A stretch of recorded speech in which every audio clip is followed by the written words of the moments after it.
And it looks like we're live and ready to go. What's going on, everyone? And welcome to the TXR Podcast, the Xbox Roundtable.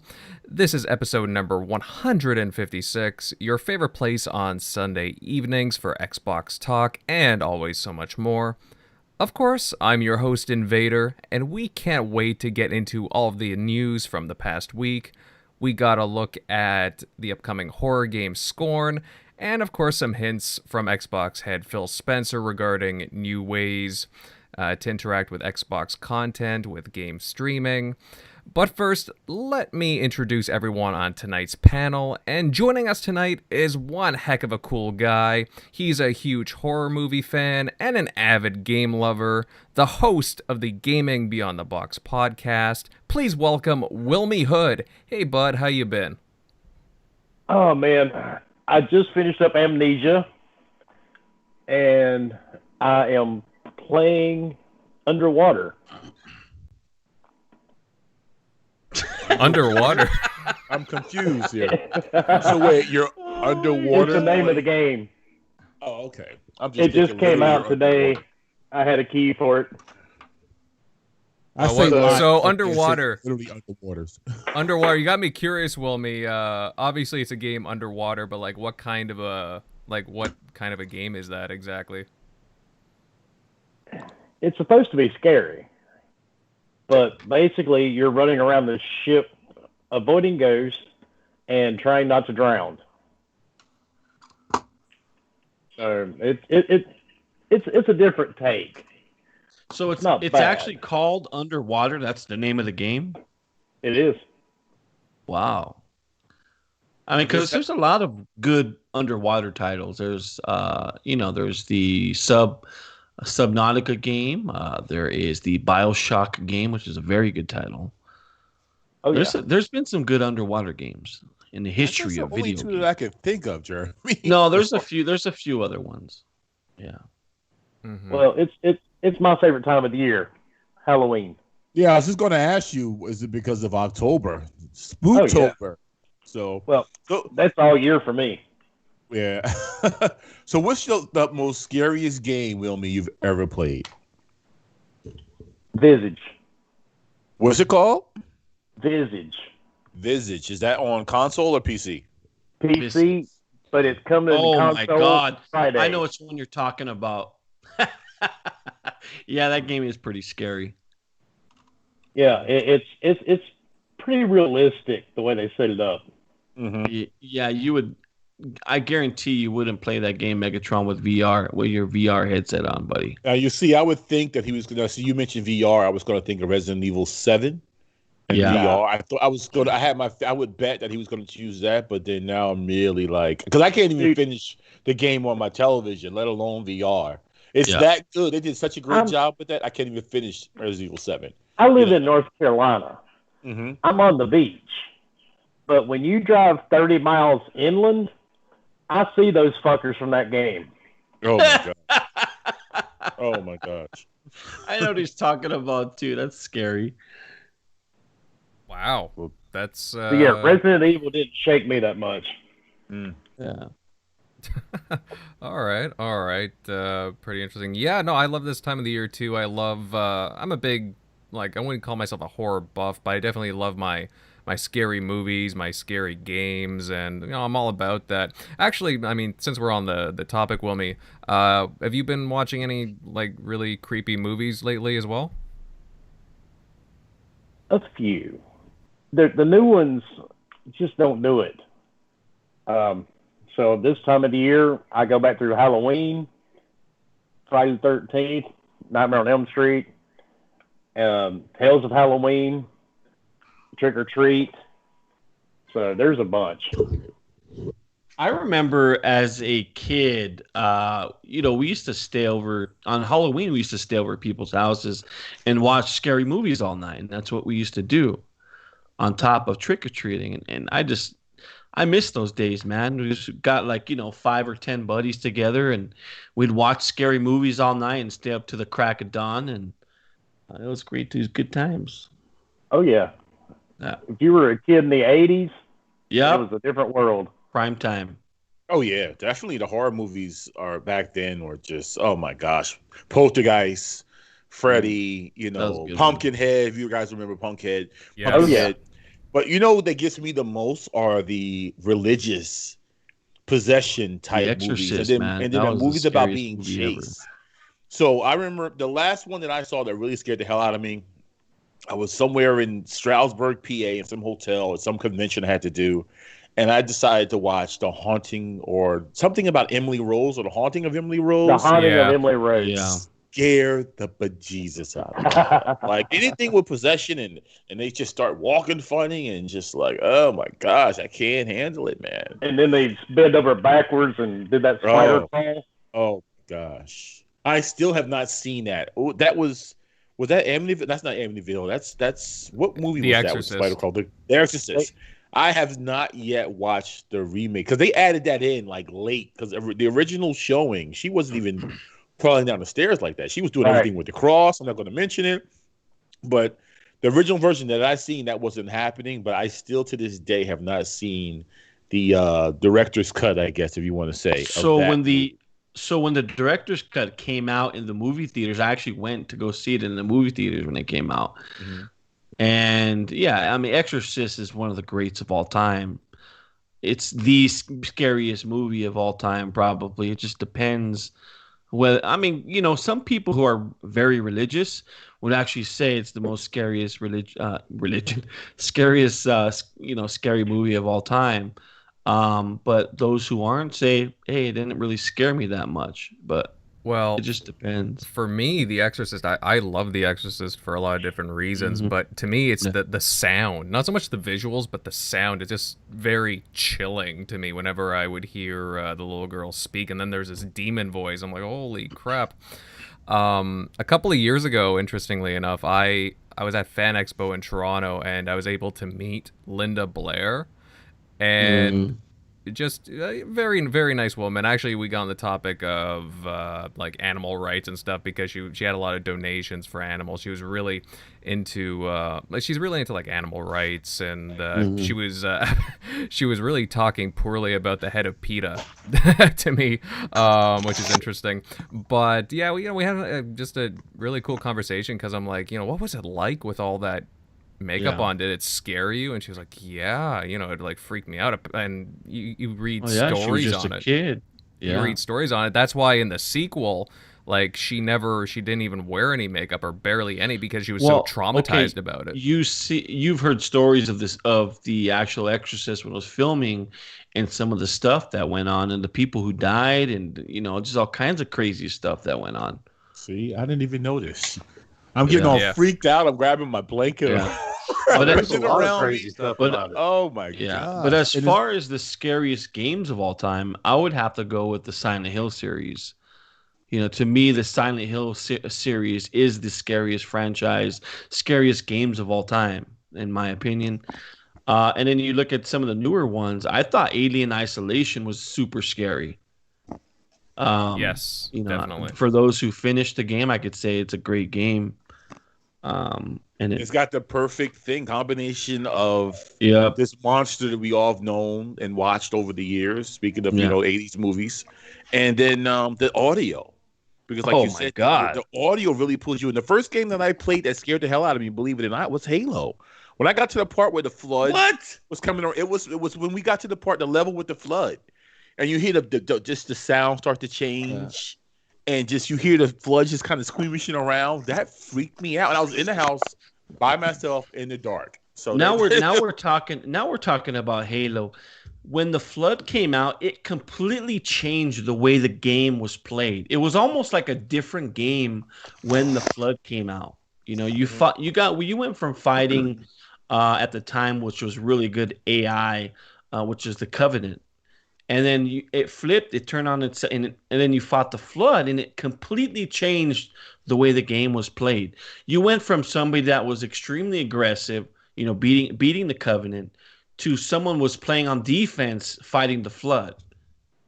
And I'd never forget. It's one of the greatest gaming moments of all time, which the introduction to the flood, still to this day. it remains probably one of the greatest gaming experiences of all time. Yeah, definitely. Yeah, definitely. I agree with you, bro. Masterpiece. Totally. Yeah, we gotta see the flood come back at some point. I think we'll definitely see it in Halo Infinite. It's during a point or two. I could see them coming back to it. All right, we are gonna move on to the TXR regulars, introducing everybody, and I'll start off with Centurion. What's new and exciting at your end, bud?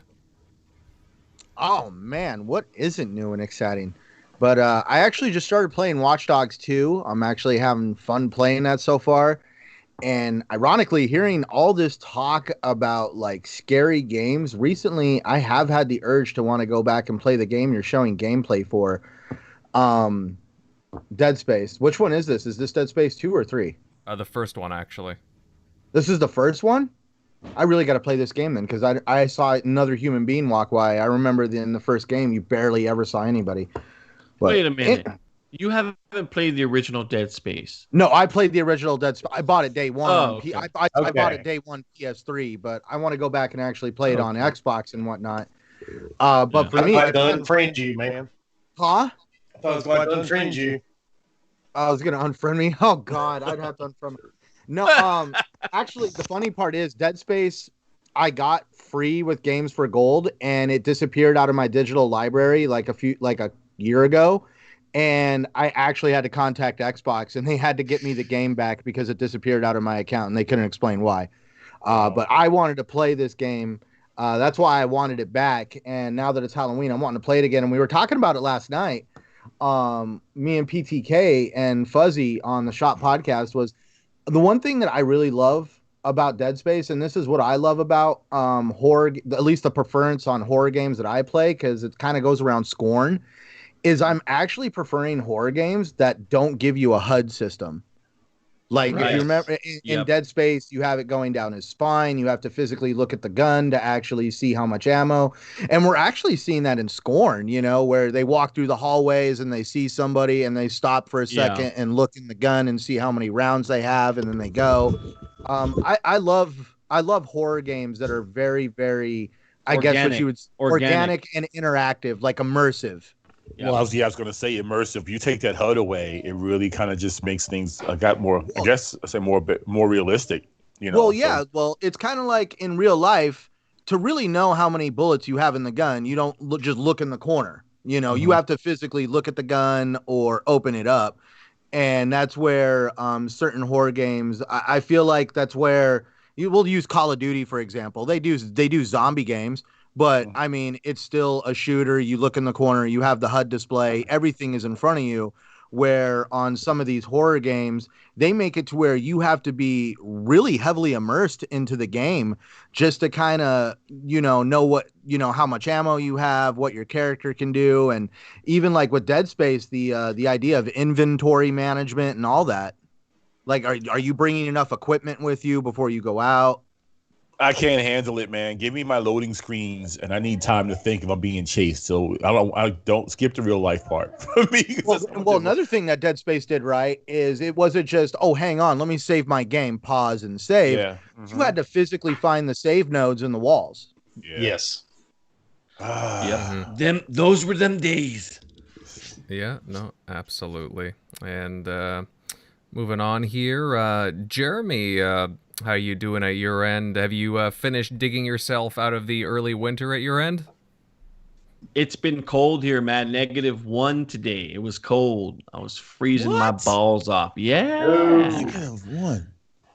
It went from some nice sunny weather a few weeks ago to the cold overnight here. So it was pretty cold. But you were in that sunny, perfect weather, man. Like you just.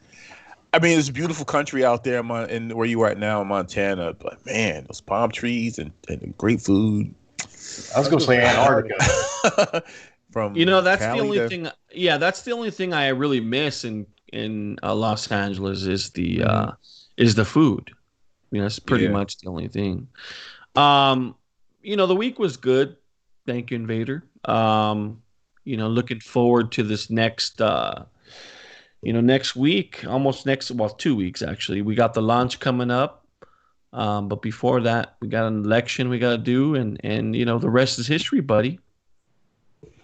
Yeah, there's a lot of stuff going on the next couple of weeks, like you said. Plus, we got the consoles coming out too, right after that, and I got both coming, the new Xbox and PlayStation, plus a bunch of games. So I'm really looking forward to all that and all the positive energy that brings. And again, we get to talk about all this stuff. I don't know, I'm just really pumped for all that. We talk about these consoles and all the software, and we're finally gearing up for the actual launch. So only a couple of weeks left there, guys. Moving down the list here, Megatron. Have you been gaming very much the past couple of weeks, couple of days?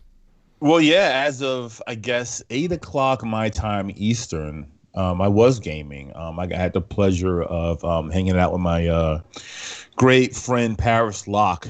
His Twitter handle is at, I guess it's PLock77. P-Lock? P-Lock, yeah. And real great dude. I met him in Redmond for the first time last year. But we've been gaming for quite a while now. But he did this awesome charity stream for 24 hours. I couldn't believe it. I hung out for maybe about 8 to 10 hours, and I gave up because that guy is a trooper. It was for a great cause. He did a charity stream for Children's Hospital, Extra Life. Great dude. Go follow him. Go support still. I think he still kind of has the link up. But it felt great to do something like that. It was the first time I ever had done that before. Or well, you know what, Megatron, I do have to hand it to you, because usually when I play games with you, you fall asleep every time. So 8 to 10 hours, bro.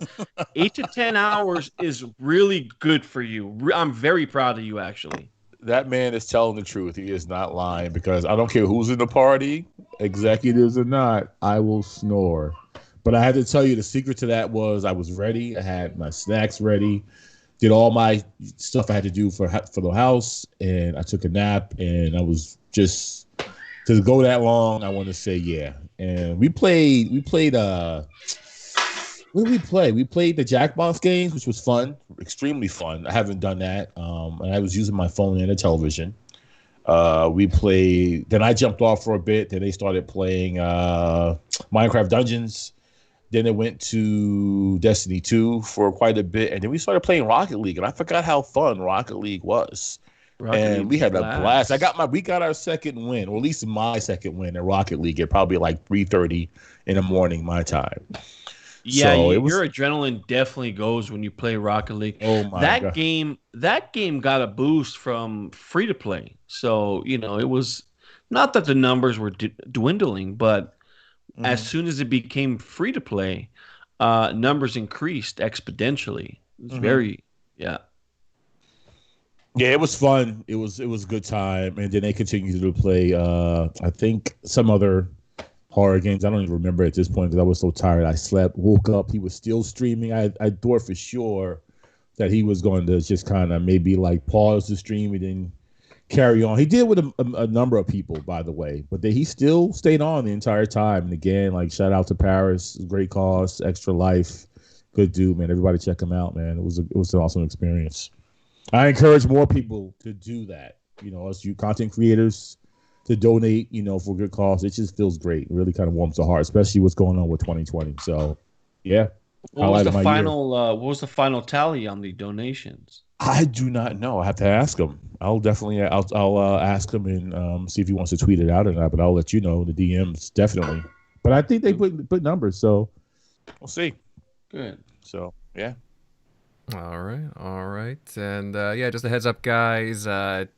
Tim Dog will probably not be making it, as well. Shockley, he may or may not be chiming in later on. But hey, you're stuck with us, and hey, let's definitely have fun here. And of course, guys, thank you all for coming out and joining us tonight. We're seeing lots of activity in the chat already. And if you got a moment, guys, be sure to share this show out and get the word out that we are live at the moment. As well, just a reminder that we are on a variety of podcasting platforms, whether it be Apple Podcasts, Google, Spotify, iHeartRadio. Definitely check us out there for the TXR on the go. All right, fellas, we will move into the first topic of the evening, and for a while, I was wondering what the heck happened to Ebb Software's Scorn. They've been rather quiet since the reveal back in May, and well, lo and behold, we got 14 minutes of new gameplay for it this past week. You get to see more exploring through this biomechanical ship or building, whatever it is. And there's some puzzles, exploration, and of course some shooting, combat, all that good stuff. I'm very interested about this title, but I'm curious what other panel members think about it. And starting off with our guest, WilmyHood. Wilmy, what do you think of Scorn, what you've seen so far of it? It makes some interesting noise. I mean, they're not showing much yet. I want to see some gameplay, not just walking around, unlocking doors. Mm-hmm. Yeah, I think that's a fair comment about it. But at the same time, I mean, even just like the design of it, it's very, very interesting. It looks great. I'm both kind of disturbed and intrigued at the same time. You know what I mean? Well, it was said before, that kind of reminds you of like Aliens. I guess that one scene where they get into the alien ship has got that organic feel. But I want to see more what the character looks like. I mean, is he wearing one of those organic like type suits? It was just weird. It was just. I don't think honestly it's for me. As I said before with horror games, but I do want to try it. It's going to be on Game Pass. So. So I think Scorn looks great. And you guys know of the launch title that came out during the last generation consoles, and you were talking about it, Megatron, which is Alien Isolation. The fact that it's more slow, it's slower, it's more methodical approach to the first person genre, and I really enjoy a narrative based shooter, and that's what I'm looking forward to. I do like how organic the environments are and how creepy and disgusting, and some of the alien creatures you fight remind me of very much of like Silent Hill, which is totally freaky. I'm okay with run and gun shooters, but I miss these types of experiences. They're few and far between. And again, I'm talking about Alien Isolation was one of my favorite games of this last generation, just because number one, it was a different take on the genre. And it was one of these, slower, more methodical games. It had shooting elements to it. Towards the end of Alien Isolation, things sped up a little bit more. So I'm looking forward to the same elements in Scorn that I was in Alien Isolation. I think it's going to be. I believe actually the people who make this game actually worked on the Alien franchise. So I'm not 100% positive about that, but I believe so. And I'm looking forward to this game. Mm-hmm. Well, going back to what Megatron was saying, that it reminds him of Alien and the Xenomorph.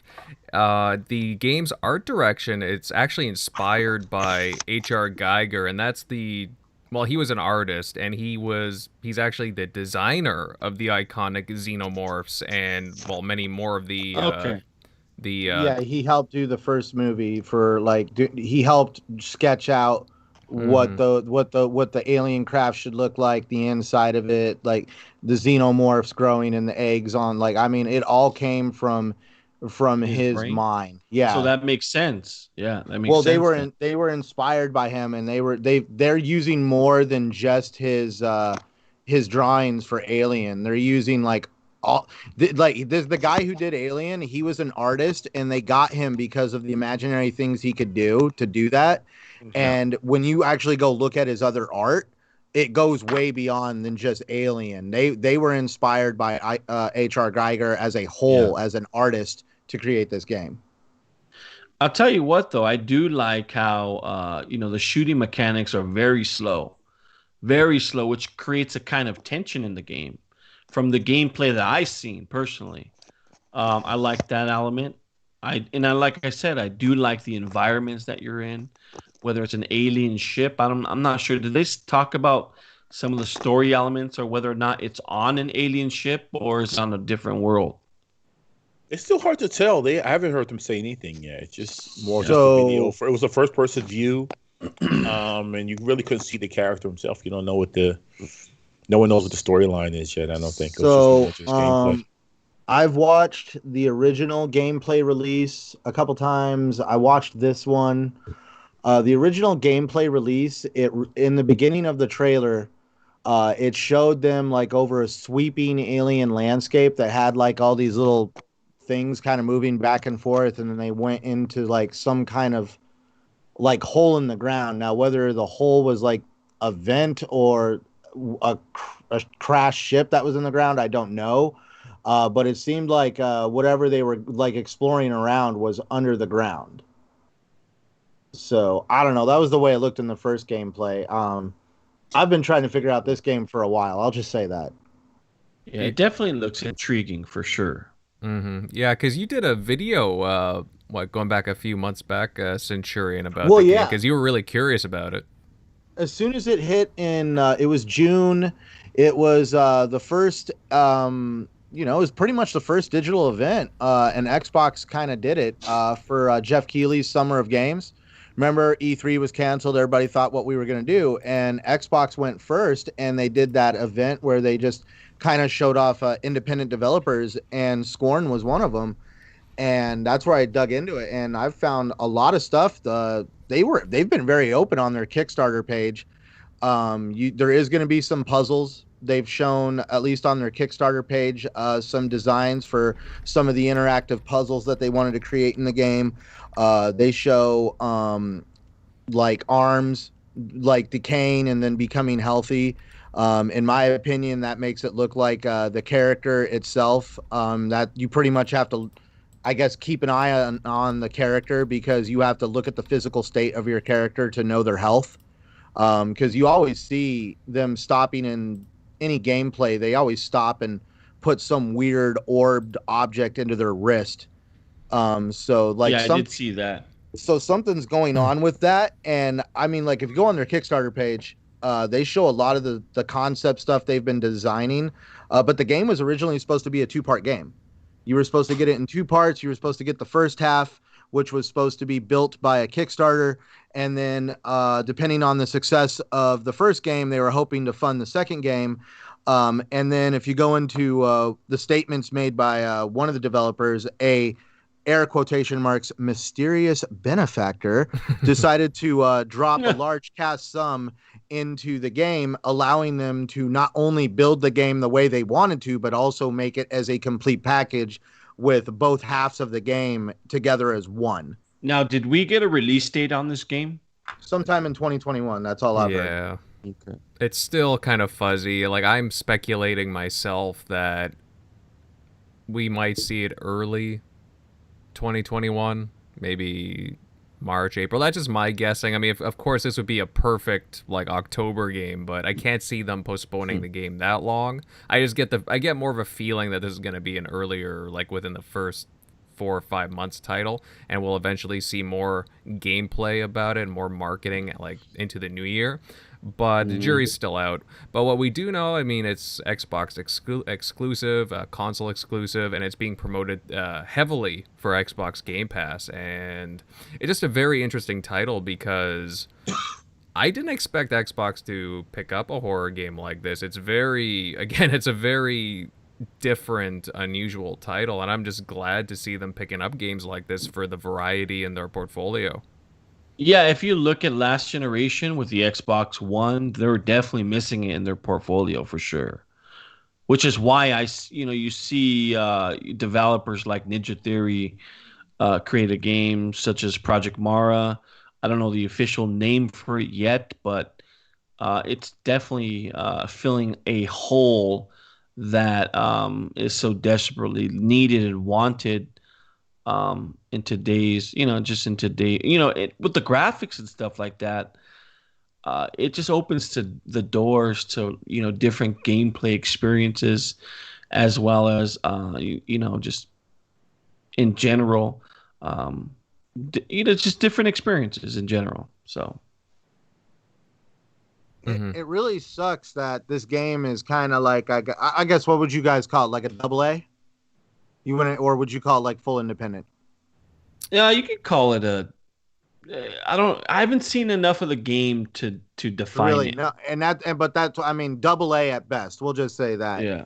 But it really stinks because this game is actually going, I think somebody already said it, but if you don't know it and you've been living under a rock, this game is going to be a console exclusive to the Series X. You cannot play it on an Xbox One, and you need to have a pretty decent PC also to play it on PC. So this title is going to definitely be one of those titles that helps the Series X kind of shine at first, and it really kind of stinks that it's going under the radar purely because of its, the size of its budget, basically. So it's going to be like the medium. Yeah, definitely. The medium is going to be one of those games that show the power of the hard drive. I really do think, though, that that Scorn is actually going to be one of those games that really, really show off ray tracing and the capabilities of, being an environment. Because, I'm sorry, in horror games, lighting can make all the difference. And that's what ray tracing really is it's lighting, it's sound. And definitely, I think this is going to be one of those titles that really, really show off, what ray tracing can do. Looking forward to it. Yeah. Well, there was moments in the new gameplay where I saw the lighting and you see it just kind of rain down on these little areas, and it looks very impressive the way that the lighting's interacting with the environment. And yeah, visually it's a very stunning game for different reasons, whether it be the lighting or just the way that you got this whole biomechanical kind of a design to it, and it's very different. And I know some people are going to be turned off by it. Me, I kind of go in between by it, but it looks very familiar to me because I have a love for the Alien franchise. But it's a very striking game nonetheless, and I'm very curious about this game. Patman Jones says it looks like a AAA game in his eyes. You got Rick Payne says Scorn looks graphically amazing. And then we go up to So Shady. He said it was atmospheric, I guess, suspenseful. So yeah, it's pretty much kind of that's how it looks. And I agree a lot with what Shady says. It does give me that impression. So I'm sorry to cut you off. I didn't mean that. Sorry. Oh, no, you didn't. No, as people are saying in the chat, Megatron, no, I mean, I personally, I think it looks pretty good. I do agree with what Jeremy said that and Wilmy, that we do need to see much more of this title because they have been rather silent, except for just this new gameplay drop. But yeah, I want to say more. I see more. I want to learn more about the story. It's very silent. Again, this is a game too that seems to be, it's going to rely a lot on well, we don't know if it's silent yet. Maybe the sound effects and music have not been implemented yet. So the jury's still out. Jury's still out on that. Trailer in June. There's like a small NPC character, like at least the way they made it look. Remember the little creature that was hiding inside like whatever was like armor was laying on the floor.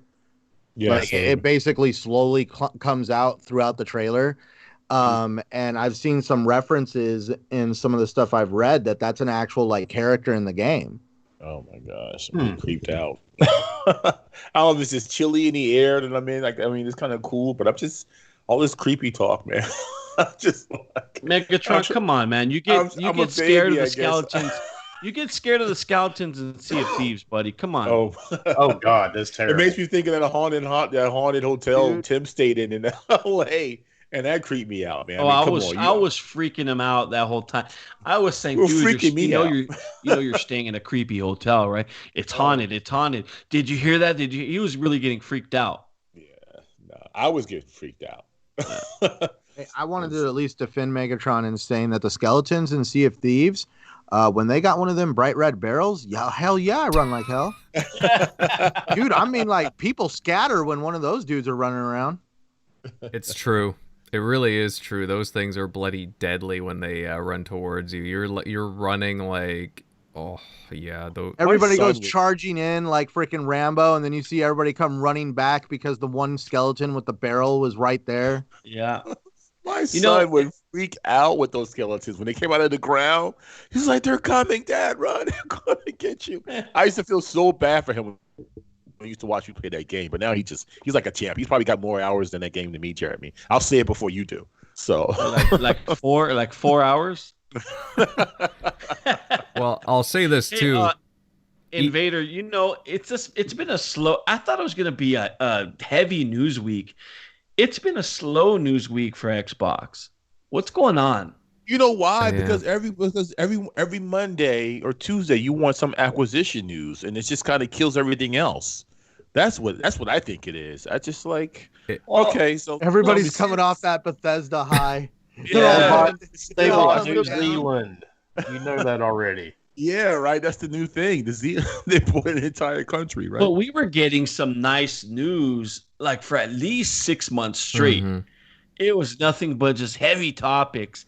Every single week was something new, and now that we're gearing up for these launches, it's kind of something to be left desired, man. So wait a minute. Isn't CD Projekt Red like Swedish? Are they in Sweden? They're from Poland. Yes. Poland. So can't you wait for that announcement? Microsoft was like, well, CD Projekt Red wouldn't sell, so we bought Poland. Well, again, guys, it's interesting because a lot of news seems to be dropping on Mondays, the past couple of months, as other Zinc has pointed out in the chat. And since we're going on to the topic, I'll pivot over to our next topic. And again, over the past week, we have seen various Xbox social media accounts kind of teasing the digital launch events. Now, one has been in New Zealand or Australia, and another in Mexico. Speaking of, different special celebrations and RSVPing. However, I'm really curious because we haven't heard of anything relating to like the USA, Canada, the UK, and other more big name countries. Now, I'll put this out there to anybody on the panel. Do you guys think that we'll be hearing anything of a USA launch event in the coming days? Because they have been rather quiet. Yeah, I do think there's going to be some type of launch event for sure. But obviously it's scaled down to meet today's strict COVID standards, obviously. But we'll never experience a new generation launch title, in terms of the scale with the online whole business and orders. It's going to be crazy. I just hope it goes well for people. I remember both the Xbox 360 and the Xbox One launch like it was yesterday, So I launched the 360 when I was at GameStop as a store manager, and I remember the buzz and excitement regarding this console. But I also remember when the Xbox One launched, and I was living in Pasadena, California at the time, and I went over to the nearest GameStop there, and there was a pretty big line for that launch. I think this launch is probably the most important one for Xbox just because it represents like the new beginning for the company. It really does. And I think the same could be said about Phil's legacy. It's going to define this launch is going to define Phil's legacy. And I know we think now it's Xbox with the ecosystem, and we think about xCloud, and it's more than just a system. But I think the launch in general is starting a new era for Phil, and I'm just curious to see how he's going to cement it moving forward, in the industry. What are they going to do, though? I mean, I'm curious. It's going to be something digital, right? They're going to have a public event. Yeah, it's going to be a digital thing. They're going to be playing it safe, which is the smart thing to do, honestly. I don't blame them for doing that. It's the right thing to do. But yeah, I wonder what they will have for this digital event, because obviously they want to, like Jeremy was alluding to or suggesting, that they want to really bring in this new console because they definitely want to get away from the Xbox One and move on to next gen, because that's what they've been gearing for. With all kinds of positivity going forward. But I wonder what they're going to have. Like, do you think that they'll have launch game developers talking about the console and sharing stories, maybe some celebrities, or, they could... I think what's important, Invader, is to see actual next gen gameplay on the Series X. I think that's important for people because we have yet to see it. We've seen it on the PlayStation. We have yet to see true next gen gameplay on the Series X. And I just think it needs to be shown, right? I think you're looking forward to it. I'm looking forward to it. I know Centurion is. I mean, I remember back when we were talking in the beginning, we hear about VRR and ray tracing and 12 teraflops. And like I said before, you kind of want to see what it translates to. You want to see what it looks like. And go ahead, Centurion. No, what were you gonna say? No, that's it. Basically, you want to see, what next gen is going to be about. You got RDNA 2. I'm not that tech guy, of course I've said before, but you kind of want to see that stuff. It's a little disappointing, but at the same time, like I said last week, I'm just chill about everything. We got Cyberpunk, we got Valhalla. Yeah. And it's been a different year for sure. So I just want the consoles to launch on time. I want people to be happy. I want this year to be over with and just moving forward, just positive gaming vibes, man, because it's been. And I do think Megatron, we are getting over that, the ZeniMax deal buzz. We're still coming down from that. So we can excuse the fact that we haven't seen the Xbox Series X gameplay yet. We can excuse some of that. Yeah. But I'm looking forward to it. I think they need to show it as soon as possible. And I hope we get that in the next week. I mean, we got Fallout 4 4K 60, right? They announced that. That was last week, wasn't it? They announced that. So that's cool. I have kind of skimmed through that title, but I need to, more of a reason to go back and play it. So that isn't a title you just skimmed through. I know. I got to the beginning part of it and just didn't, as one of many hundreds of games that I have that I just, limited time. That's my excuse. That game right there could become a second life in certain situations. Yeah, I still got to go through the DLC, to be honest. Oh, I did all the DLCs too. I enjoyed it. I was addicted to the building for the longest time. Yeah. But what I really wanted to wittily say when Jeremy said that I'm excited, I actually wanted to say that here in Arizona, I can live with my window open if I have a good heater. And I've heard that these consoles right here, I don't think I'll ever have to turn my heater on again. But no, no. So actually, kind of like I'm right there with Megatron. I'm ready for these consoles to launch, and I'm ready for we'll just say the last 2 months of 2020. Let's just relax. Let's calm down. Let's oh my God, I'm sorry, but we need some Phil Spencer kumbaya. I don't care what anybody says. We just need to calm down, relax, coast the last 2 months of the year, play our games, enjoy the experiences. Because 2021, it's definitely going to ramp up, especially now that some of these developers are wanting to put out these next gen games. So I'm really looking forward to what the future is going to come on both consoles. We'll just say that. Most definitely. Yep. Do you guys think that we'll see possibly a first look at an unannounced first party game? Because there are still a couple of studios that have been kind of silent. I do think that there are some surprises on Xbox's sleeve for sure. Yeah, so aren't they tweeting out something about happening the day before the launch, or is it going to be the actual day because they are ahead of the time zone? Yeah. So they could launch, or at least announce a game, show us something really cool.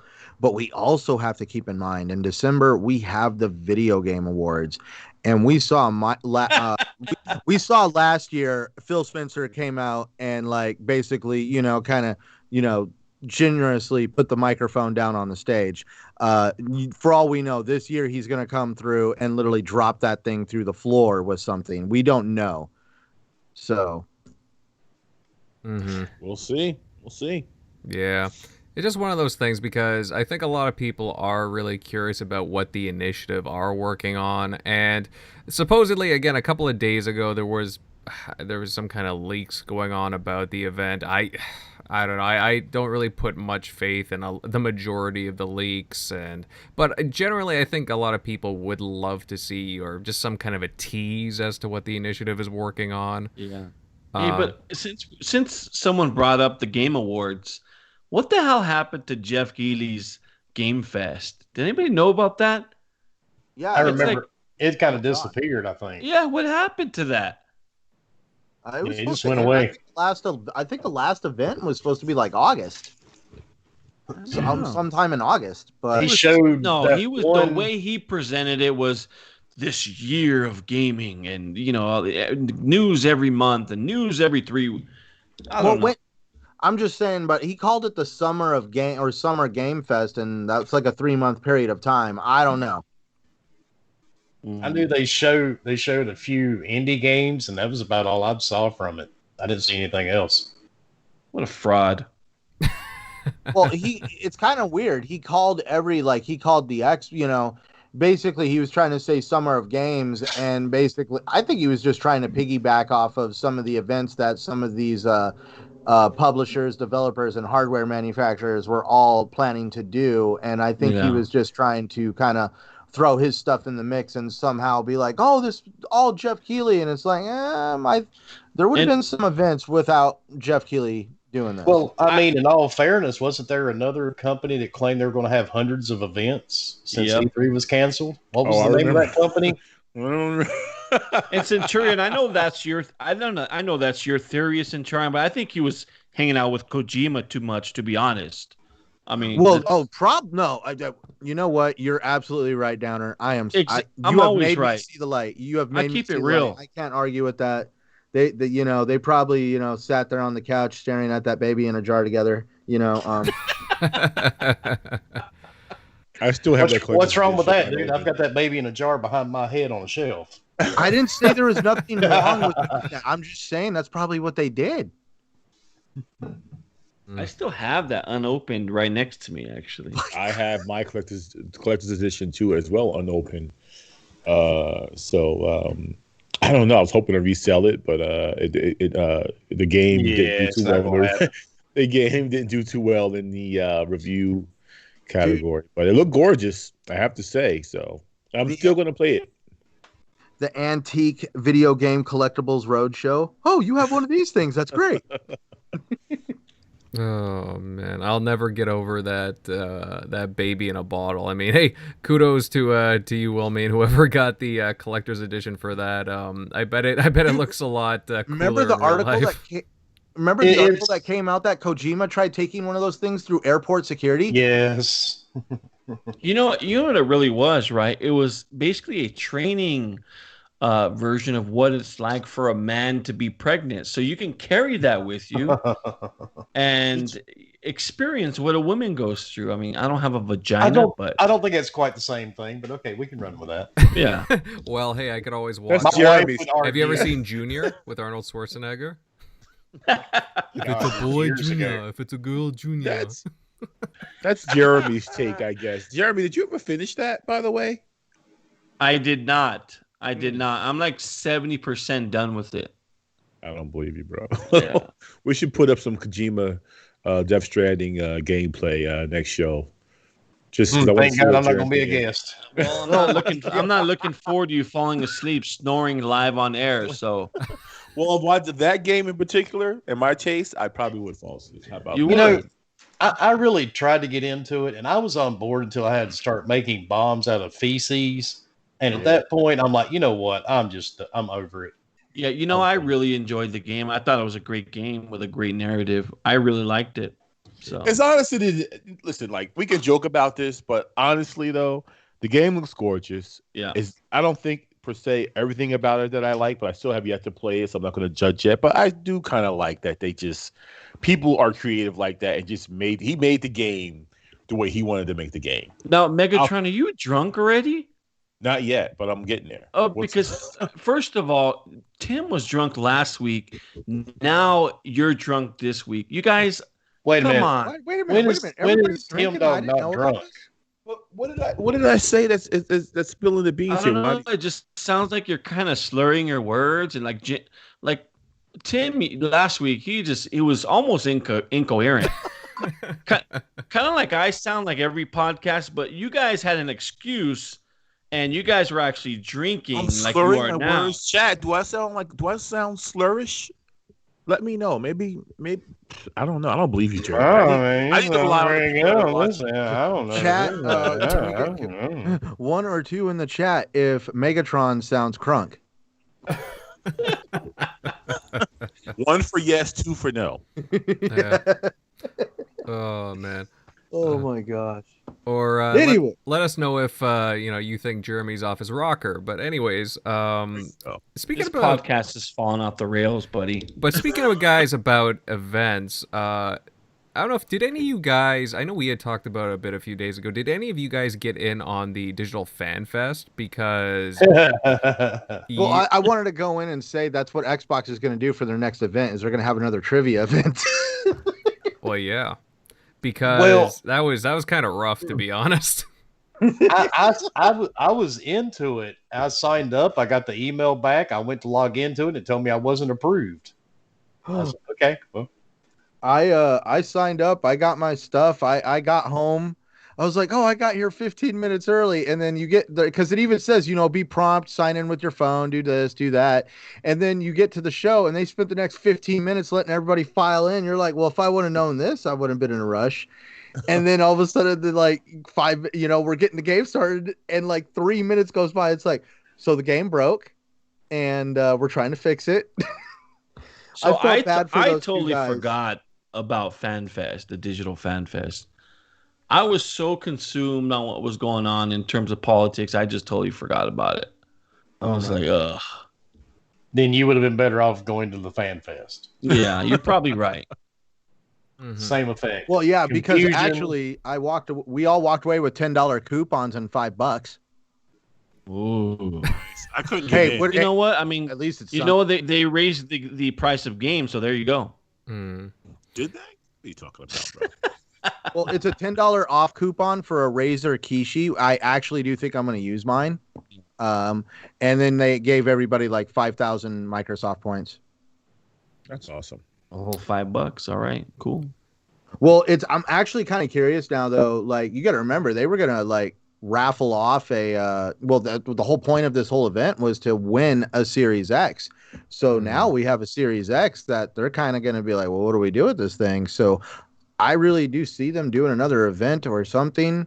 But definitely, it sucks it went down like that. But this is where I definitely want to applaud Microsoft for trying. This is something new. And we also see Microsoft is trying to push the limits because they want this to be an interactive experience. It told you in the email, you have to use your PC and your phone, or at least another computer, purely because they wanted you to be more on the phone. They wanted you to be able to vote. And I thought that whole little thing that they cooked up to be able to vote and do polls, I thought that was really cool.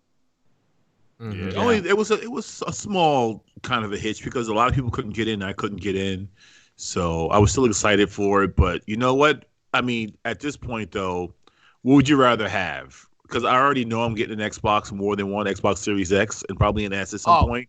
But would you rather have the fridge now? Because I saw what I just had, and I saw what Snoop had, and I'm like, man, I got a spot in my house in my man cave. I want to know how much those goddamn things cost. That's what I'm worried about here because those things are amazing. They look crazy. I saw iJustine's vid, and the whole unboxing of that, which was awesome, and the ramp and everything. She barely fit that thing in her garage. And then when you open it, she plugged it into the wall, and the light came green, and she opened it, and you heard that sound, and it lights up in the front. You get that little circular Xbox logo on the top left of that fridge. It was lit up, and I think that was awesome. So I had a chance to. Oh, go ahead. It's almost as big as the PS5. I had a chance to meet Justine at the Gears of War 3 event in Los Angeles. I'm sorry, Gears of War 4 event in Los Angeles back in the day. She's a nice girl. Really nice girl. Awesome. Because you hold on to that memory, Jeremy, because you're not going to have a chance in hell in Montana. Just so you know, especially not at exactly. -1 degree. We sat down and we talked for a while, and then I invited her on the TXR show at the time, which it wasn't this current one. She agreed to, and I still DM her time to time, but maybe, who knows? Maybe we can get her on this show. Ooh. The teasing has begun. She did follow me at one point, but I think when I started talking politics, she was just turned off. And actually, there's a lot of people that not coming on the show. Tim, who's like the biggest, spokesperson for Xbox, is not getting a fridge, and it all has to do with Jeremy Down. It's all to do with Jeremy. So, but hey, we love you here, though. Hey, we're gonna work on Tim getting a fridge. X-Fridge Tim Dog.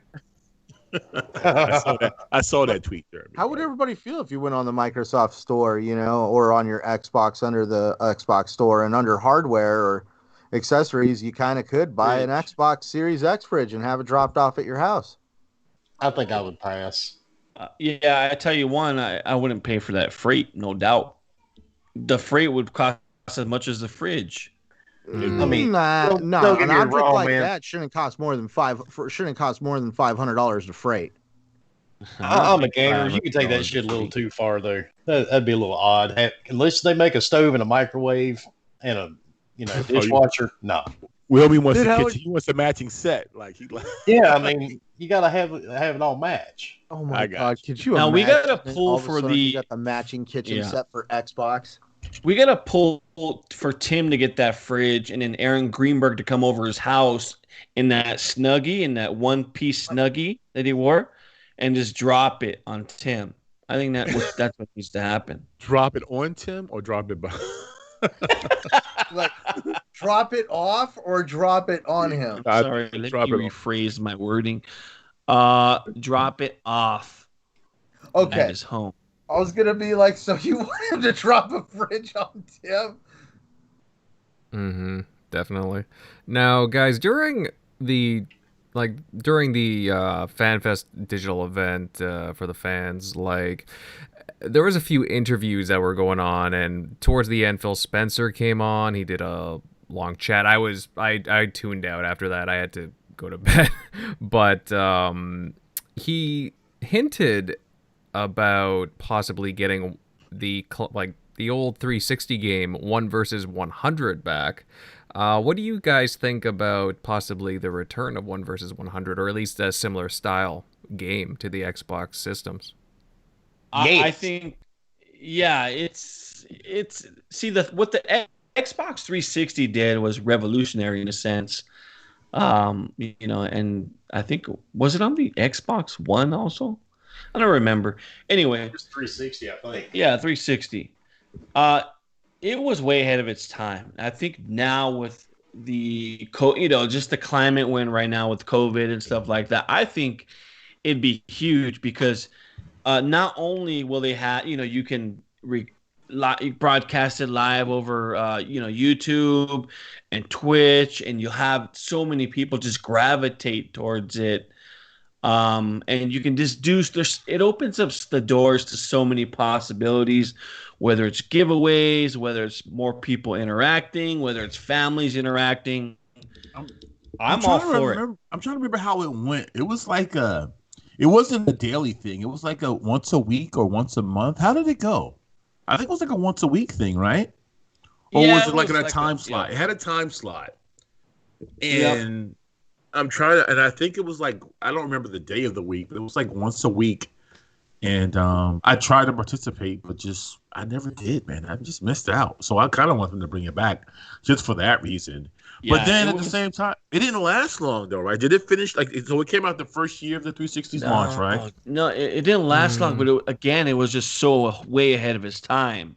Mm-hmm. I think now, if it comes, I think it'd be very successful.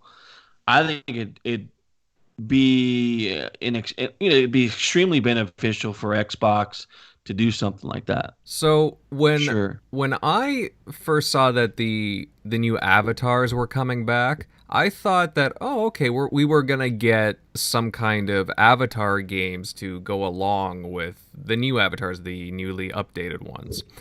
And that never came. No 1 versus 100, no like Doritos Dash, like that kind of a thing. No interactivity. No, what was it? There was a poker game too, that Texas Hold'em poker or whatever it was. You guys know what I'm talking about. But I remember. But I thought that we would get something like that, and I thought that was always a missed opportunity because some of those games were very popular during the 360 days. I mean, 1 versus 100 definitely had a following. People still talk about it, even the poker games. So yeah, the poker games for sure had a good following, and I remember staying up some late nights, playing in a poker tournament. And if they could do something like that and give away like real actual prizes, I think you got a hit, man. So now, Yeah. what made it successful? Was it the actual game, or was it the interactiveness with the avatars? I remember it mainly for the avatars. Yeah, it was a mixture of both because the game was very good. There was there wasn't a social aspect to it because. There was, but I don't know. It was just a really well put together game, and I think it just brought people together, and I think that's what you want in those types of experiences. Now, I guess that's why I've been silent. For me, outside of playing with you guys, like I haven't even been big into avatars since the 360. Ever since they rolled them out on the Xbox One, I haven't even made one because, I prefer my gamer pick because I guess I put so much work into my gamer pick. I'm like, well, I don't want to get an avatar now. So I don't even have an avatar. I remember them being big on the 360, but that's where I don't know, at least how I feel. Like, I don't know if I'm going to jump into this 1 versus 100 thing purely because outside of playing with you guys, I don't know if I would play it by myself. So when the 360 came out, that's when I really started, like really heavily started spending money on video games. I was buying just everything you could think of. The themes on the 360. Oh my You God. guys remember those themes that came out? I was buying gamer picks on the 360. I was buying You bought the little toy car for your avatar, didn't you? Yes, bought the little toy car for my avatar. I just spent so much damn money on just stupid things, and I think Microsoft and Xbox went away from that. I don't know why. You can do a little bit now, but it wasn't as heavy. It wasn't as heavy as it was before. I think part of that was just because they want you to spend money on games. I don't know if it had an effect. They tried to bring it back though with the avatar stuff. Like maybe I want to say 2019, or 18, they launched something. Yeah, but it was it was heavy. It was like almost like another business side of it, and people were spending a lot of money on it. So I think they, with the introduction of microtransactions and just different things that gaming brought to us, I think they kind of stepped away from that a little bit and focused on just the gaming aspect to it. What's your avatar look like now? Does anyone know? I haven't checked in forever, man. I think I got I created my new one as soon as like it came out, but then I'm like, you know what? I don't really like it. I just thought it looked all like a little plasticky, and like I didn't really like the way that it looked, so I reverted back to my old 360 one just because I just thought it looked better. So, but that's just me. Anyways, guys, we will move over to our next bit of news. And recently, Xbox head Phil Spencer did an interview where he teased some pretty interesting things, in my opinion. He talked about possibly having streaming sticks to just plug directly into your TV and play games via xCloud. As well, he talked about the potential for new tiers for Xbox Game Pass, such as a platinum tier with access to new Xbox hardware. There's a lot to bite into here, but you know what? I'm curious on what all the panel members think, and I'm going to start off with Centurion. Buddy, I know you're always tuned into this kind of news. You follow that, especially with your videos. What do you think of the possibility for an Xbox streaming stick? Yeah, I was going to say, let's start with the streaming stick.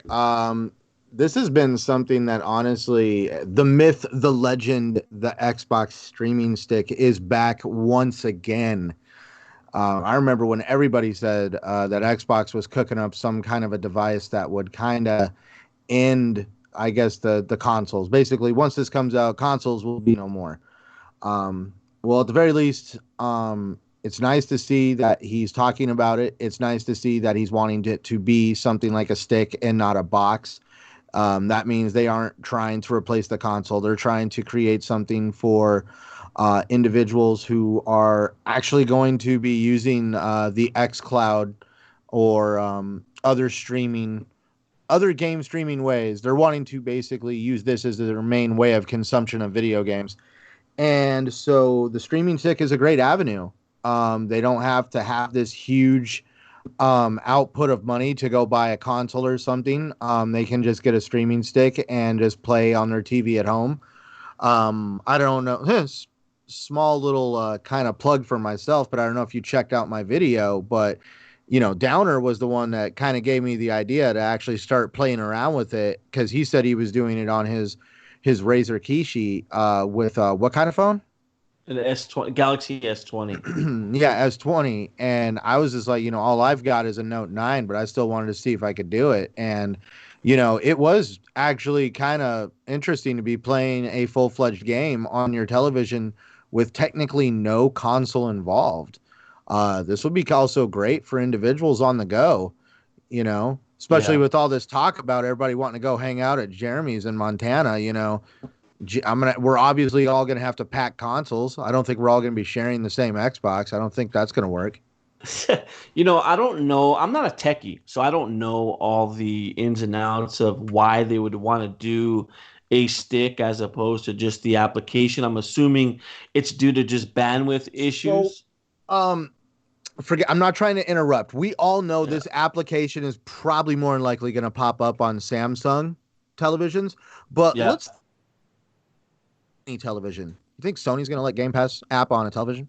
Oh, definitely. Oh, yeah, sure. Yeah, so I'm just saying the stick is basically it's the big middle finger. It's basically, well, hey, guess what? We got a workaround, just like iOS. Interesting. I think that's the main. I think that's the main reason they're doing a stick, actually. Yeah. Yep. So, and obviously that and cost. That and there's more possibilities with some of the older TVs, because a lot of people just still have older TVs.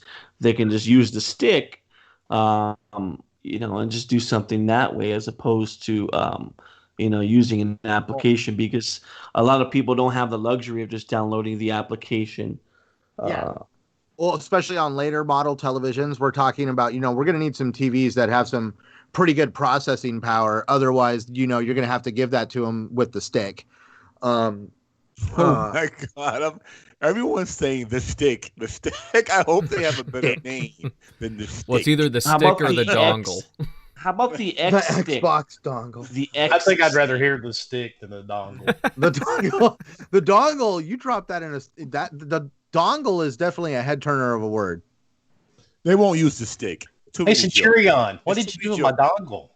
They won't use in certain situations that can be taken totally out of context. Hey, Centurion, do you want to come over and play with my stick? Yeah, you see, it's not going to work. That still sounds better than saying, "Hey, Centurion." I wonder if marketing sits at the table and they go through all this stuff, the possible, scenarios. It's like when you name your child. Dude, they called it the Xbox. They called it the Xbox SAD. Yeah. They had to start calling it the SAD just so that way they could throw an E on it. All of a sudden, E had to go in there, because instead of it being the Xbox One S all digital, it's the all digital edition. Don't forget the E. I don't know. Hopefully Something like maybe like Xbox Access or something, or just Access. Xbox. Well, I wonder what they're gonna call, because like the mention of the whole Game Pass Platinum. I know they already have all access. That's where I get a little confused. Are they really, I heard one, I forget where I read it and who I was talking to, but the idea of Game Pass Platinum was basically you pay into it and I guess you get the stick or something. You get the shtick. Yeah, it's going to be a series of devices. You can call it that. You can start with that. and then from there you can call it 1.0, 2.0, and there you go. I think just don't call it the stick or dongle. You know what it is, but just rename it something else. Just something that's just, they're gonna take that Xbox Series D for dongle. That may be. How about with Megatron? How about we just name it the Black Stick?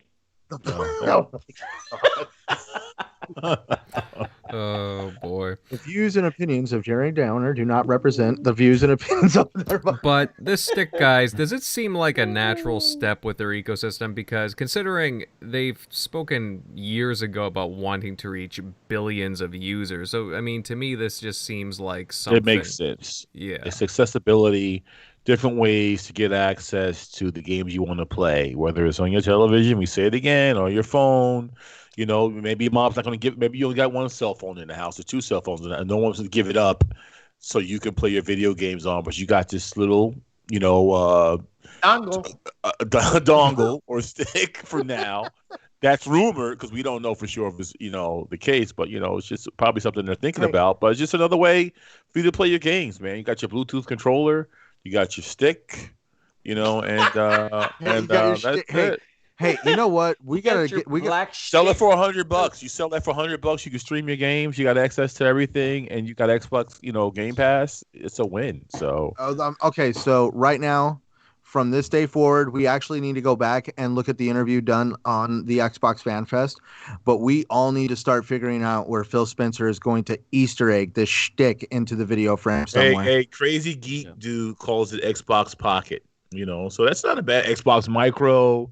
So those Xbox Go. I like Xbox Go. I like Xbox Go. So there you go. All of a sudden, like some person's like getting out a pen and paper, like, oh, they just did our job for us. This is great. Just be glad you're not a kid begging for a new console for Christmas and you open up your packages and it's a dongle. Yeah, dude, you know something was like, here's your new Xbox, and it fits conveniently like in your hand. You're like, something's not right about this package. Mm-hmm. But for kids my age, that I have that are young, I mean, they're happy to play on their tablets. They just want to get their fix sometimes, So wait, I think it'll sell. Kids your age. Sorry. How old are you? I'm 12, Jeremy. And my kids are younger than me. I started early in life. So. But my kids, they're happy with anything. They'll play on their tablets. They'll play on anything that they get their hands on, man. And they'll make up their own games at this point if you don't give them any electronics. So, but I think my kids would be cool with it.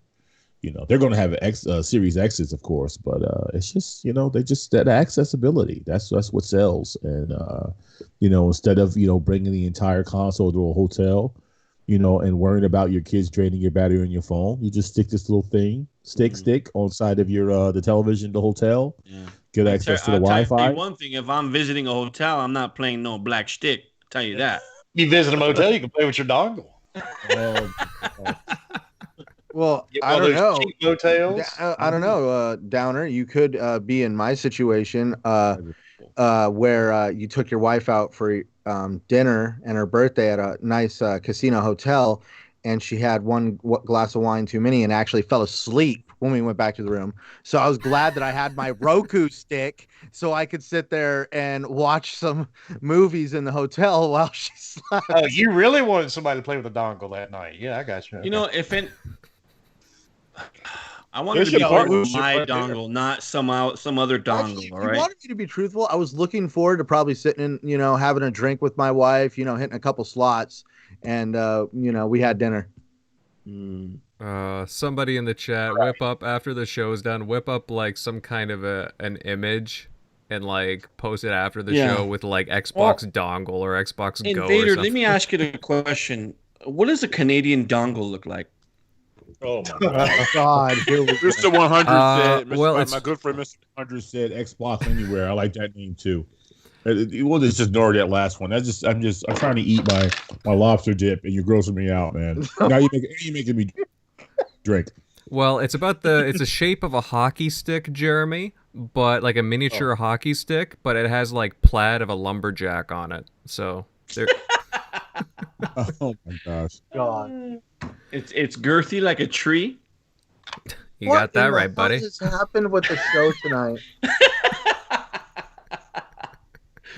Off the rails, off the rails. You gotta love it when TXR goes off the rail, fellas. Talking about dongles and sticks, black sticks, whatever it may be. But either way, What's in your wallet? Oh, we can go on and on about this, just riffing on it. But I think it's a good idea, and very again, if Xbox wants to get to the desired number of billions of unique players, then yeah, they're gonna have to go down this route. And again, like it's really good for the consumer, in my opinion, because it just gives you more ways to access content and your games on the go, which I got no problem with. But we will move on to some other news, guys. And a few days ago, it was announced that two very big Xbox first-party game titles will be seeing substantial updates for the Xbox Series X and S. Halo, the Master Chief Collection will be getting new optimizations, 120 frames per second support for the campaign and multiplayer, as well as 4K support and different split screen tweaks. As well, Gears 5 will be seeing a huge next-gen update as well, with new difficulties added in, different game tweaks, new skins, achievements, mutators, which is kind of like game cheats, and an optional voiceover and skin for the well-known WWE wrestler Dave Bautista. So some very significant upgrades across the board. Megatron, I know you're a huge fan of both franchises. What do you think of these upgrades going into next gen? Like, what do you take away from this? It's great news. Gears of War to me is the best third-person shooter that's out there, and Halo is the best first-person shooter. That's just what I like, and it really defines Xbox and the type. It's just excellent games, and to now know that you'll be able to play it at 120 frames per second, to now know that you're finally getting DLC for Gears, which is not always that common. So I'm looking forward to that. Bautista is an awesome dude. He's been wanting his role for a long time, I think since 2017, I think. I've been hearing rumblings of him trying to get this part. So I think it's an excellent fit. I'm not as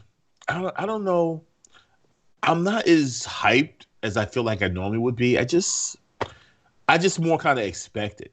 So I'm not as hyped as it is, as I feel like I normally would be, but it's going to be great all the same to play the multiplayer and 120 frames per second for both games. So I'm going to actually go back and finish or at least start over Gears of War 5 to see the actual upgrades and improvements over it. I'm looking forward to it. So I'm looking forward to it for sure. However, I don't like movie. I like Bautista, but I do not like whatsoever movie stars in my video games. I'm sorry. It just ruins the experience. I don't know. Call me weird, but whenever they throw movie stars inside these games, whether it's Quantum Break or, just some of these games that come out, it just takes away from the experience, in my opinion. I don't know why that is. I think I'm just used to the idea of playing, just a random character that's not familiar with the gaming universe or the movie industry. So Bautista, when I heard, at first I thought they're going to change Phoenix to Bautista, and I almost flipped out. But if he's optional, okay, I'm gonna leave it alone. I do not like if they change Master Chief, I swear to God, I'd leave Xbox. So it was one of those things. And with Marcus Phoenix being an iconic character, he's almost part of pop culture. I know Gears of War was for a while there. So it was like that. The reaction to me when they changed Marcus Phoenix to Bautista. And I know there's a movie coming out allegedly, and I know Bautista is a big fan of Gears of War. He's always wanted to play Marcus Phoenix. Maybe I'm willing to give it a shot, but Don't mess with my icons, man. Don't mess with them. Well, aren't there So- movie stars and well, see, there's movie stars in Death Stranding though. Like, Actually- do you feel it different? You know, You know what? Death Stranding was so bizarre and so different with the, just with the world and the story that, it just depends how it's delivered. There was So- times in Quantum Break to where the story just took over the fact that I was watching a video game movie per se, but I generally do not like movie characters in my games. gotcha. So if I can at least, what about Kratos? That's different. That's a little bit different because he's not real. I don't think he's a well-known like super actor. I would like to. I would at least. I would definitely say Batista's on a different tier than he is, but Yes. in the sci-fi community, I could definitely say that Christopher Judge, I at least want to say, is a well-known individual in the sci-fi community. Yeah, to me, I have no idea who that is. I think that's why they. I don't know who Christopher Judge, like just by going Stargate. off the name. Stargate. He did the Stargate television series for all 10 years. He was the big guy with the gold emblem on his forehead. Yeah, Teal'c. Yeah. And now the funny part is, if we look at it from what Sony did, Sony took the Kratos character Mm-hmm. and made Christopher Judge that character. Right. They're obviously not doing that with Batista, but one thing I like is, obviously no matter what, any human being wants to better their circumstances. And sometimes, Hollywood is very closed off sometimes. And especially for people that are like, oh, well, you're a wrestler, you can entertain a live crowd, but you can't do movies. Well, sometimes you got to get your foot in the door. And we've seen him do movies and stuff like that.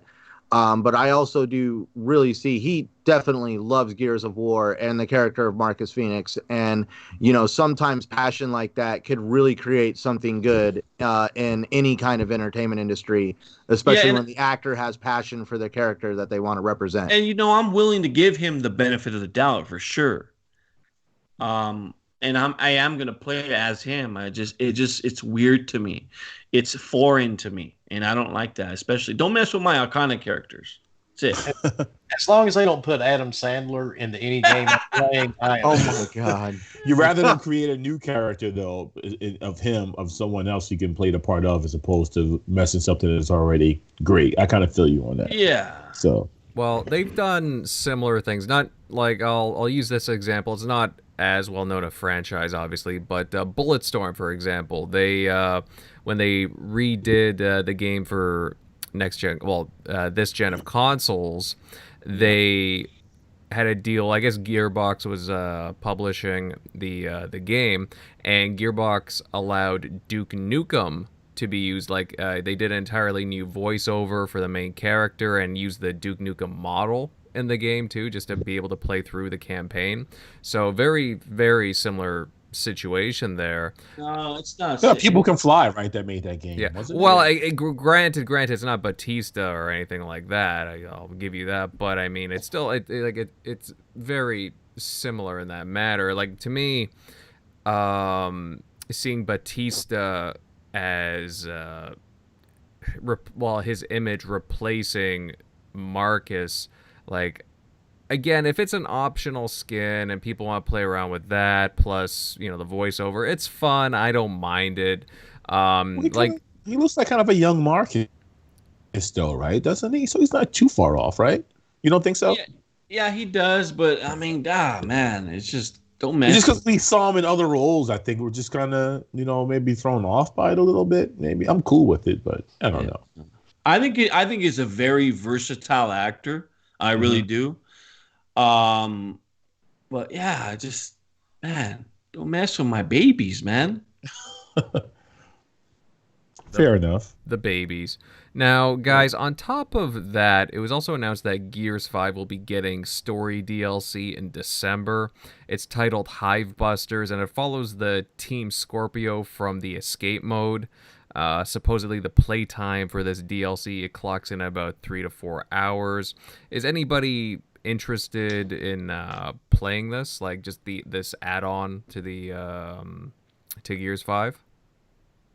I am. I don't. Yeah, it's Gears. Hell yeah, I am. So Why not? Hive I Busters. was really disappointed in Gears of War 5. I don't know. It just, to me, it was one of those things where I didn't finish it. Did you play any of it in co-op, by the way? Did you play that in co-op at all? I did play some of it a co-op, but I usually get through single player campaigns by myself, so I get to pay attention to the story. I'm asking you this. I really want to play a game with you, Jeremy. Like I remember before weeks ago, you hit me up. We were gonna play some Destiny, but something happened and I had to go. But yeah. So how about this? How about this? How about when we get our Series X in a couple of weeks here, we'll finish Gears of War together from start to finish. How about that? That sounds great. I just want to see the parts where you like and don't like. And the same thing with Halo too. I know they said because we're talking about both games at the last topic, but I can tell you what I don't like about the new series. Mm-hmm. Number one is it just doesn't bring what was great about the Gears series. I'm talking about the characters. I'm talking about even the enemies in the worlds that you're in are just not as dark and gritty. Yeah, it's dark and gritty. It's not as. I hate fighting those stupid robots. That was Gears 4. Oh my God, you went on about Gears and the robots, but I didn't mind it because there were any games before that though.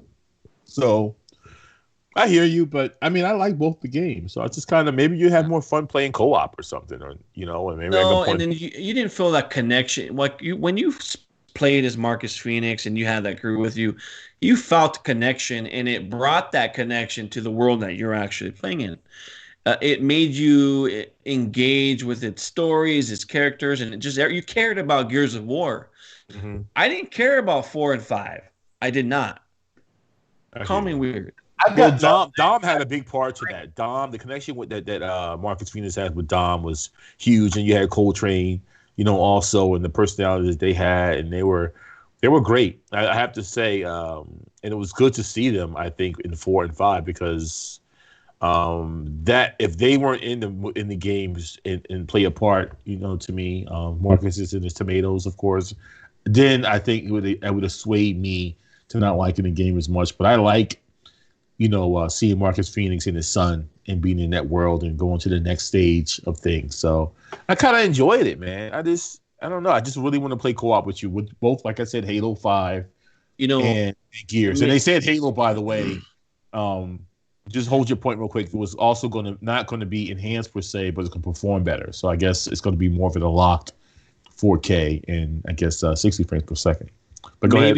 Maybe I'm in the minority here, but if you guys remember on part 4 where you started the game and you went to Aspo Fields and you went through that whole series of what they were talking about, just the history in general of Gears and how it came to be Judgment Day.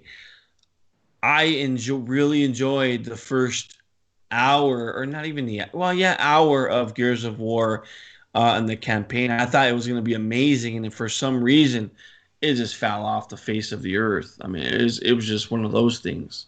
You know what? Know. I would take, like there. I see both points what you're making, Jeremy, and Megatron as well, because I think there's a lot of highs and a lot of lows with Gears right now.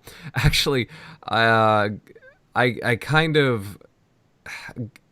How do I put it? Like, the Gears trilogy was great, but I find that Judgment doesn't get a lot of love, and I kind of really enjoyed Judgment for what it was. Judgment was good, but, I look at proof in the pudding. I think there's a reason why. People Can Fly, by the way, that actually made that. Yep. Yeah. Too, by the way. But I think, I'm looking at, 4 and 5, and I think, the reason that Rod Ferguson, not to put him, in a bad light, but I don't think he was the right person to head the Gears franchise. I really don't, which is part of the reason why I think he left. It's just, I think it's better off to someone that understands not only the characters in the Gears, but it understands the world. And I know Rod was a part of, the older games, but hey, I mean, I'm looking at from some proof in the pudding.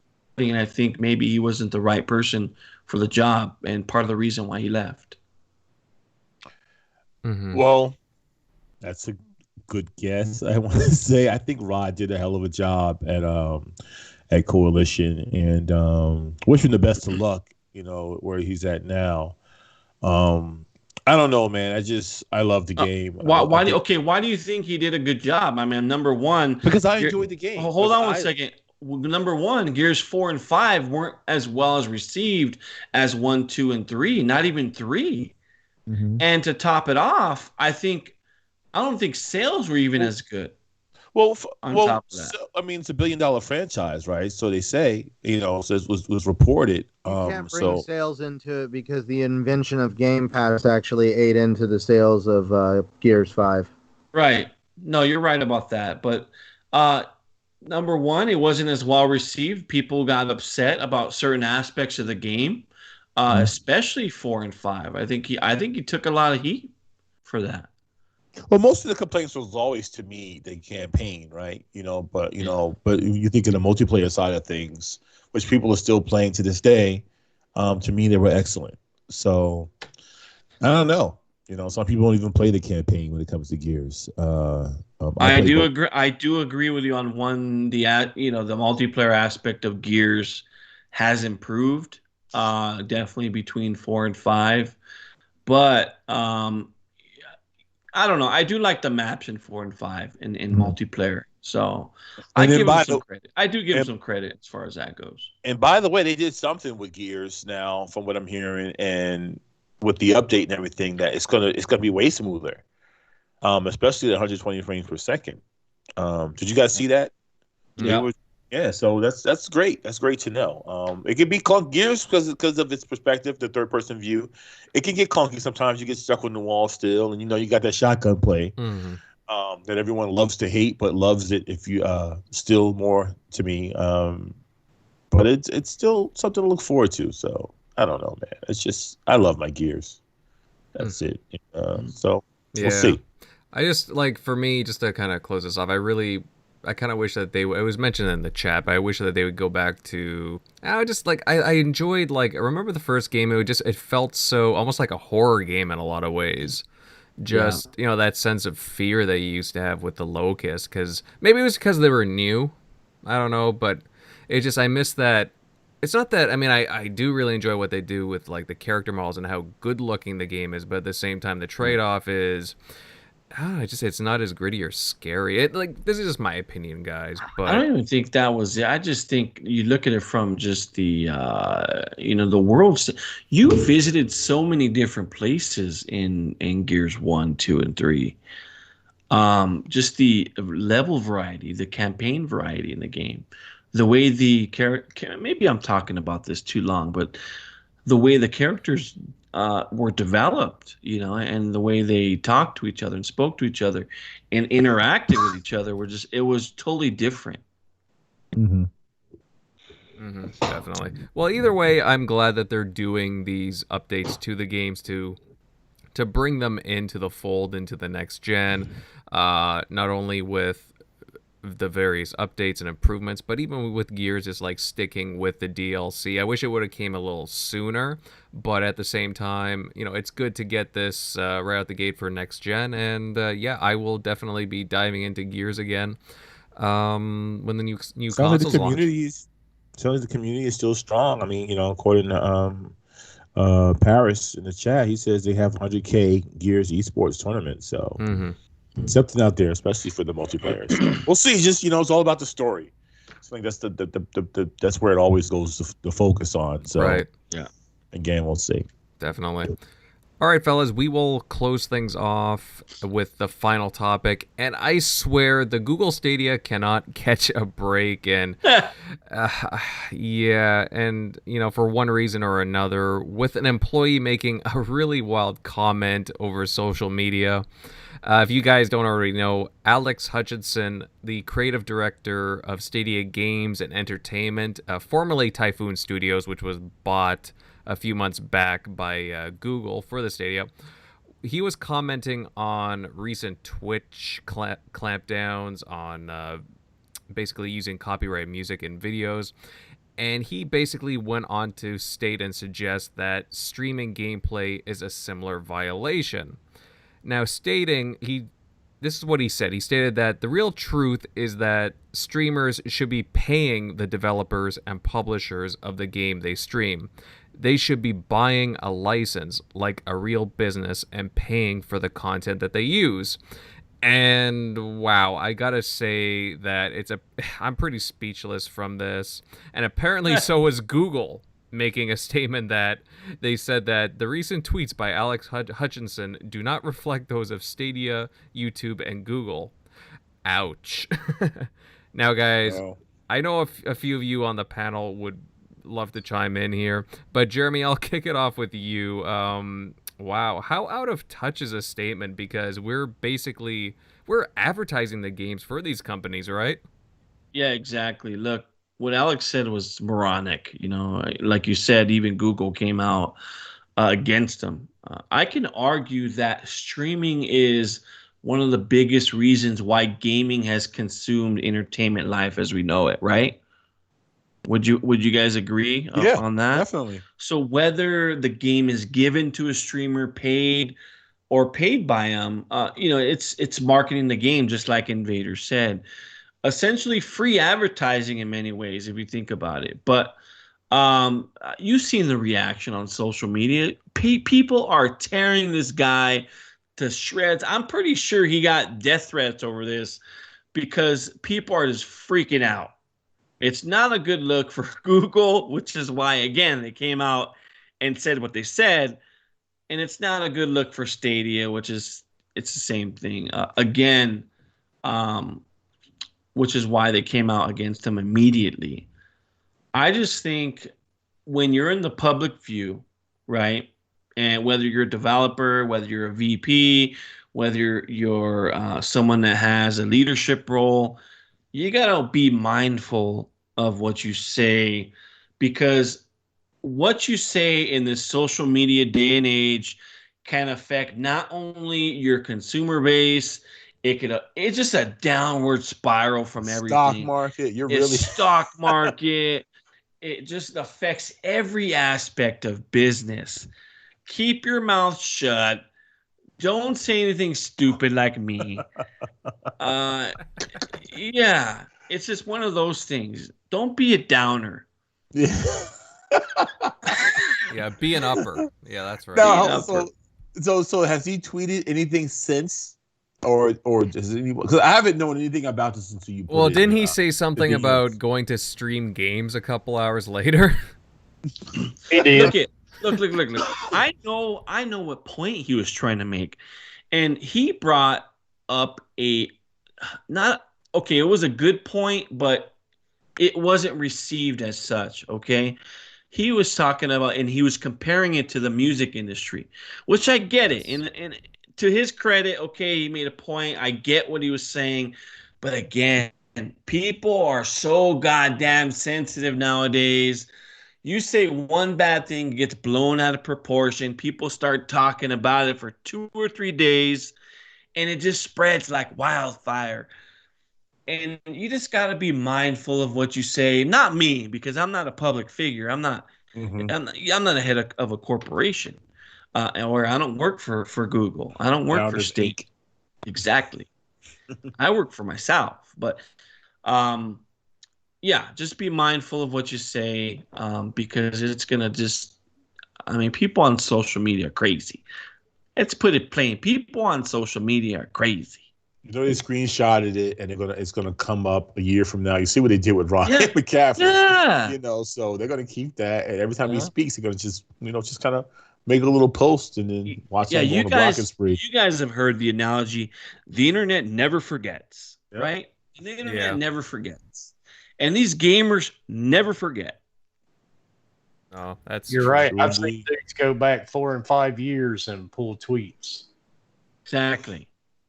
Yeah, I mean, social media can be really bad like that. But you look at, again, like, he really should be thinking of his comments, too, because, I mean, you're right, Jeremy, in a lot of ways. But also the fact that it's not like the Stadia has been, setting the world on fire. I mean, they're kind of middling at the moment. They need whatever. Lost their last 24 subscribers after that post. Yeah, like no, you're right, Wilmy, because like they got to they need whatever positive marketing they can get. Like nobody is talking about the Stadia unless it's for negative reasons. Unfortunately, I don't want it to be like that because I like competition. But I had Stadia. I was on the Founders Edition. I bought one for myself, one for my wife. We played around with them for a month and shut it down. Wow. Now think about it. If you're a streamer, why in the hell would you want to? Why would you want to stream for Google? It's just funny. Mm-hmm. But it does make you happy about Microsoft buying ZeniMax instead of Google getting their hands on it, doesn't it? Oh, definitely. Oh yeah. Well, that's the thing, right? When I hear about EA or possibly Google chiming in to look into acquiring some companies, I'm like, I would much prefer Microsoft go in and get them because at least they're a little friendlier. They're policy wise, they're more open to their devs. Whereas I don't know, Google. You know what? And I'm looking in chat right now, and I'm sorry if I butcher your name. Is it Kedrian or Kadrian? No, you know who that is? That's Fozzie. Okay. Yeah. Fozzie. What's up? So Fozzie. Oh my God. I'm looking at his ugly mug on his picture right now. But yeah, Fozzie, good dude. Thank you. He makes a great point. It says technically you pay for iTunes, you should be able to play it. It streams, they get paid, and when other people download it, they get paid, etc. Skateboarding guy, and everybody knows that post of skateboard guy, the little gangster dude that went viral. He's playing Southbound. That Fleetwood Mac with his Ocean Spray. I mean, shit. Ocean Spray around the country is sold out because of skateboard guy. Yeah. And he brings up a great point. Thank you, Fozzie. Great point. Well said. Number one song on streaming services. Fleetwood Mac got big royalties off this. Ocean Spray went to this man's house and gave him a freaking truck because it was awesome marketing for their product. You can't even find Ocean Spray on on the shelves anymore.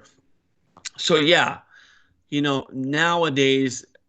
Okay, Alex, what you said was fucking stupid. Let's just put it that way. But yes, nowadays you should be embracing the fact that people are marketing these, whether it's games, whether it's music, whether it's anything for free. Because, again, it's just good for business because it's free marketing. Look at the success Microsoft has been having from handing out all these free Series X's out to all these people on YouTube. Yeah. Should they have to pay Xbox for them giving them that Series X? No, they've been showing everybody what that thing can do. Well, weren't those the majority just prototypes? They're prototypes, but you got to think about it. They were free. Technically, they didn't have to fire up their camera and show everybody. They could have wrote an article. Yeah, and this is part of the reason why Xbox gives, iJustine the fridge and, some of these other streamers, they give them free items because it just works. It's something that, someone sees their favorite streamer have, and they tell their friends, and their friends tell their friends and family members. And it's just a better way and a more efficient way of just creating business for yourself. So that dude on the skateboard has such a chill vibe. I sent that to Chris Charlotte, by the way, and he loved that. Mr. Indie Game himself from Microsoft. And that was such a chill video to watch. I must have watched that like 20 times at least. That's it. My life is never like that, though. So I seen what they did, just the variations of it. There was the Halloween one with the pumpkin and the pumpkin latte. The pumpkin was some man in a business suit on a skateboard. Yeah. Oh man, good time. But as far as the streaming goes, guys, like even Nintendo. Remember what Nintendo was doing a couple of years back? They were trying to get people to sign on to their service in order to like stream with them, and then that really backfired on them because nobody really wanted to play their games because Nintendo wanted to get a cut, and they that just kind of fell through for them. So yeah, they were taking stuff down, right? They would just pull the content completely, weren't they? Yeah. Mm-hmm. Yeah, Nintendo was they didn't it wasn't looking good for Nintendo. They weren't winning a lot of hearts and whatnot over with what they were doing. And they dropped it because it was just a bad idea overall. So yeah, I remember that. Yeah. I remember that. Yeah. Yeah, that was bad. So that's a great point, Canadian. Oh, no worries. Thank you, American.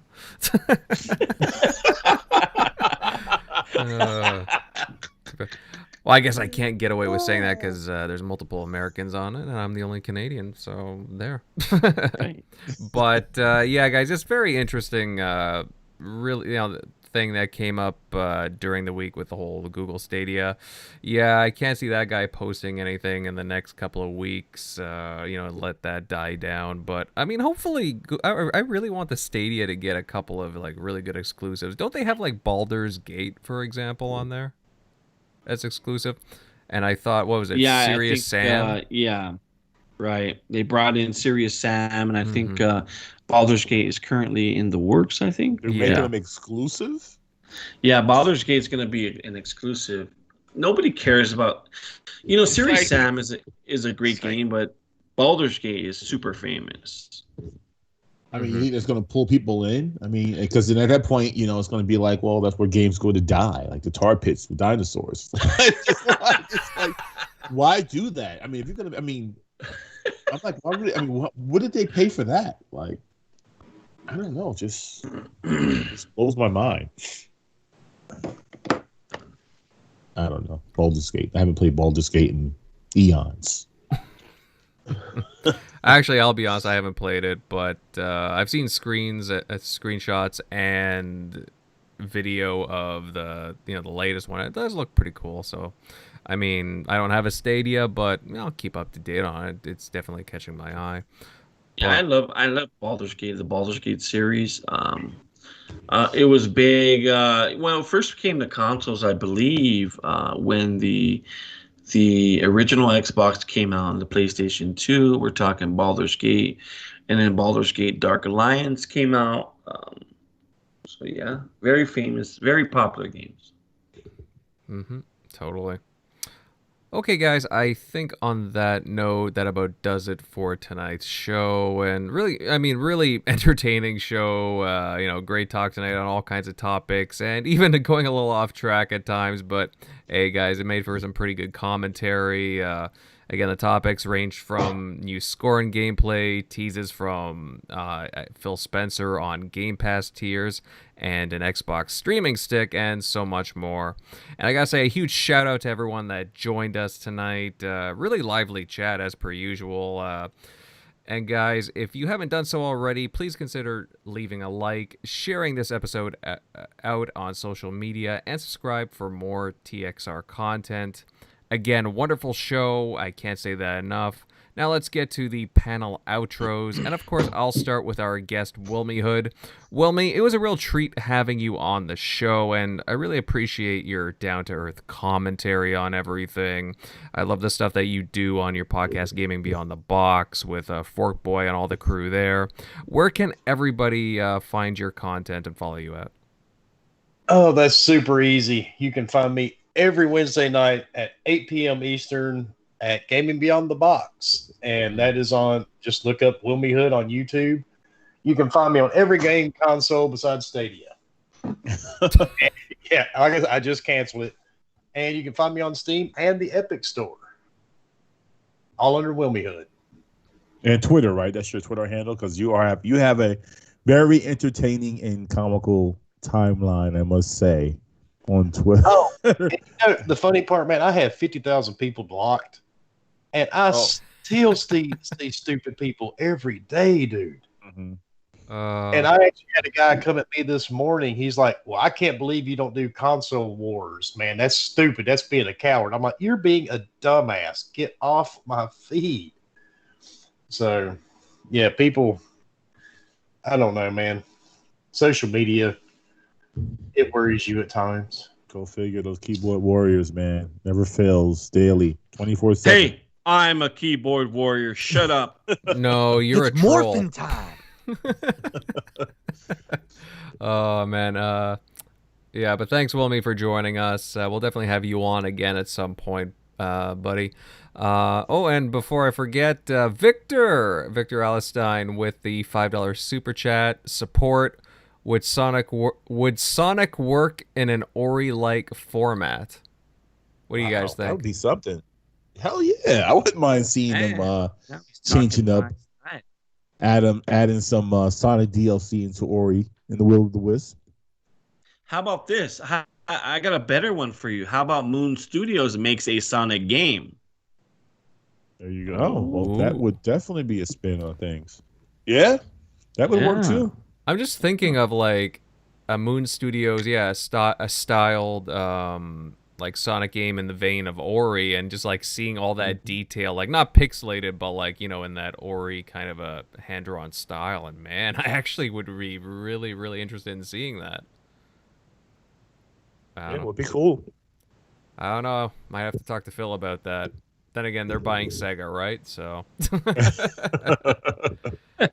But no, that's pretty interesting, Victor. Gets the thoughts going. But all right, we'll move right along to the TXR panel now. And Megatron, buddy, I'll start with you. Again, really good show tonight. Where can everybody follow you at? Hey, as always, man, you can hit me up on Twitter, Megatron_1975. And as always, too, when I'm gaming, man, you want to jump in, we can play some Rocket League, which I played I had the pleasure of playing last night with my great friend Paris, guy with a big heart, huge family guy. You lie, Megatron. Man, You're on Destiny 2, waiting for Phil to jump on. Oh, stop waiting for him. Oh my god. That's a good time too, by the way, but that's just a more personal thing. Don't listen, ignore Jeremy. But yeah, man, like I said, hit me up anytime you want to play some games. And yeah, that's it. Jeremy just threw me off. I had so much to say towards the end, but now I can't remember anything because he's just like, that's it. He got under my skin.